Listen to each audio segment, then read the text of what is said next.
আলা লা ঈমানা লিমান লা মুহাব্বাতা লাহু।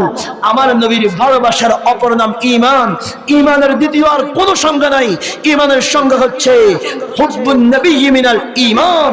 ঈমানের সংজ্ঞা হচ্ছে নবীর প্রেম, নবীর ভালোবাসা। যেই ভালোবাসায় সিদ্দিক আকবর এক নম্বর হয়েছেন, কিয়ামত পর্যন্ত সিদ্দিক আকবরের জিকির জারি থাকবে। আমার গাউসুল আজম জিলানী আমার নবীকে ভালোবেসেছেন, দামি হয়েছেন। আমার নবীর আওলাদ হাসানি হুসাইনি, কিয়ামত পর্যন্ত পৃথিবীর মানুষ গাউসে পাককে স্মরণ করতেছে। গাউসে পাক কাসিদে গাউসিয়া শরীফের মধ্যে বলেন, আল্লাহর প্রিয় নবীর মাহবুব হওয়ার কারণে তিনি কত সুন্দরভাবে বলেন, ওয়া আব্দুল কাদেরিল মশহুর ইসমি ওয়াজদি সাহিবুল আইনিল কামালি।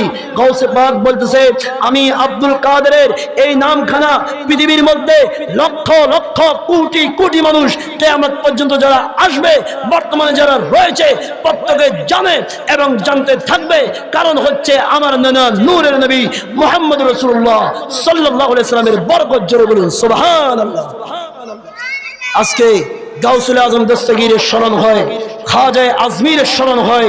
এই যে গত কিছুদিন পূর্বে আমাদের এখানে বিশ্ব ওলি গাউসে পাকের ছেলের ঘরের নাতি আওলাদ রাসূল হযরত সৈয়দ আহমদ তাননুরী তাওয়াক্কুলি সৈয়দ শাহমিদান রাহমাতুল্লাহি আলাইহি, ওনার পবিত্র ওরস মোবারক উদযাপন হয়েছে।